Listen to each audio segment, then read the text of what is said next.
It's time for your motherfucking neighborhood Jesus Shades. You're watching Shades Wade.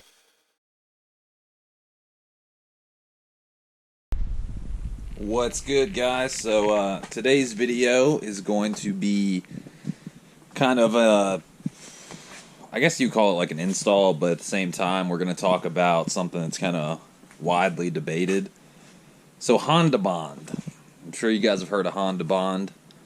Now, I've always kind of heard cannon fodder rumors, people debating. They're like, oh, Hondabond's just RTV that's just branded by Honda and there's no difference.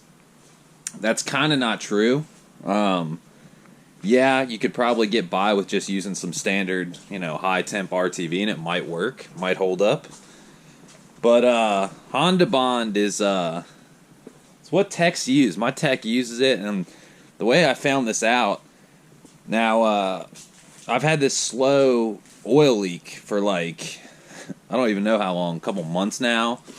And it's so slow, it'll literally be like maybe 2 or 3 drops of oil in like a week on the floor of my garage. And I'm like, well, clearly it's nothing too big because that's not that much oil to be leaking, But basically, something's leaking. So I took it over to my tech because I couldn't figure out what the hell it was. Turns out it was my valve cover. We think it's the valve cover, so I was talking to him, and he was like, maybe you don't have enough Hondabond on there. And I was like, well, I don't think there's Hondabond on it at all, but there was Hondabond on it because I think they put the valve cover on it. I can't remember if I've changed the valve cover gasket on it, but like after the swap. I don't think so. So usually when you put RTV on the on the valve cover in the spots, you usually just put like 4 little dots of it in the corners, but apparently mine's leaking, so he told me to get a tube of Hondabond and a new gasket and put it all around the perimeter. Because basically, here, let me show you guys where it's kind of leaking.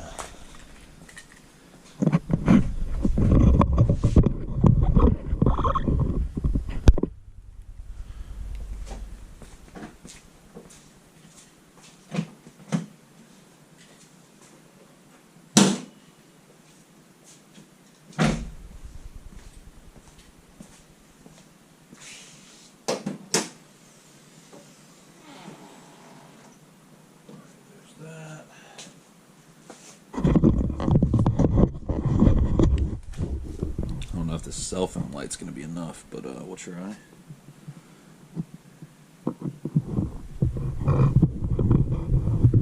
You see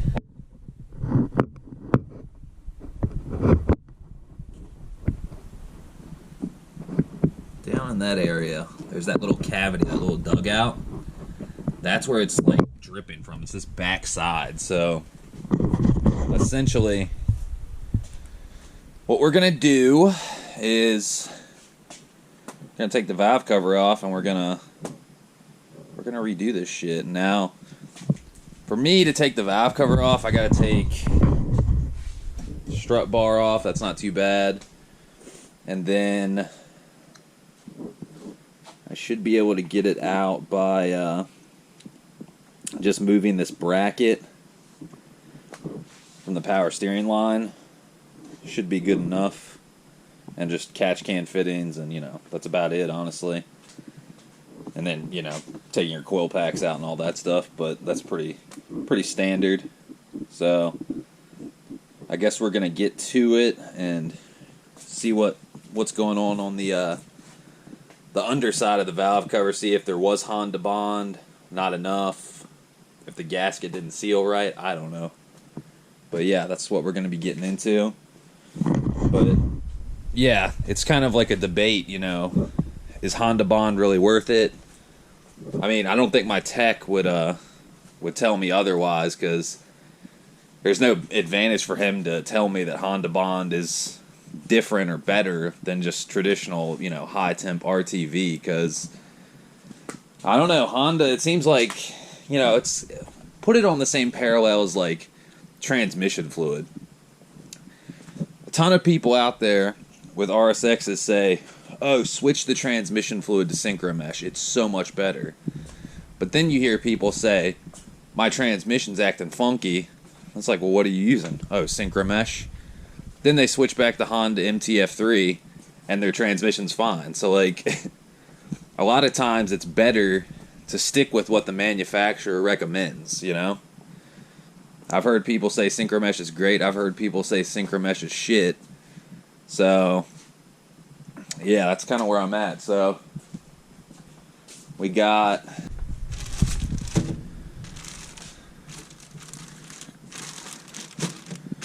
Booyah. Here's your part number if you want it. Booyah, Hondabond. This is like, I think it's like $13 a tube. It's not that much more than like just buying like Permatex or something, but yeah, I bought, oh wait, my box is locked at the bottom. I bought a spare tube of this, so I got this tube and another tube, and I bought a spare, just a backup valve cover gasket. So let's get to taking everything off that we need to take off, and we'll get to it.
got ample.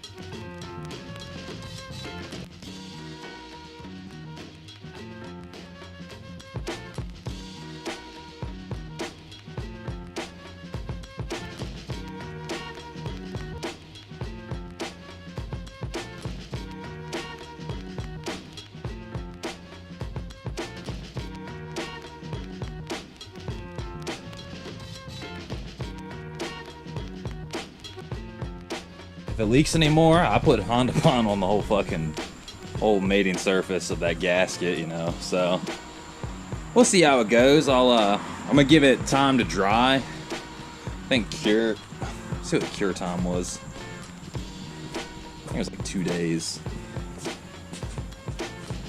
Curing speed. The surface layer will dry in about 60 minutes and the film sets to a rubber-like consistency in 15 to 16 hours. It takes about 3 days for perfect sealing, so I'll probably not be driving the car for a couple days just to give it time, even though it'll be sealed up within 16 hours, but just to give it time. But thanks for watching, guys. Type down in the comments below, you know, you guys use just RTV, do you use Hondabond, do you not use anything? Anyways, thanks for watching. I'll catch you guys later. Have a good one. Beeyaw.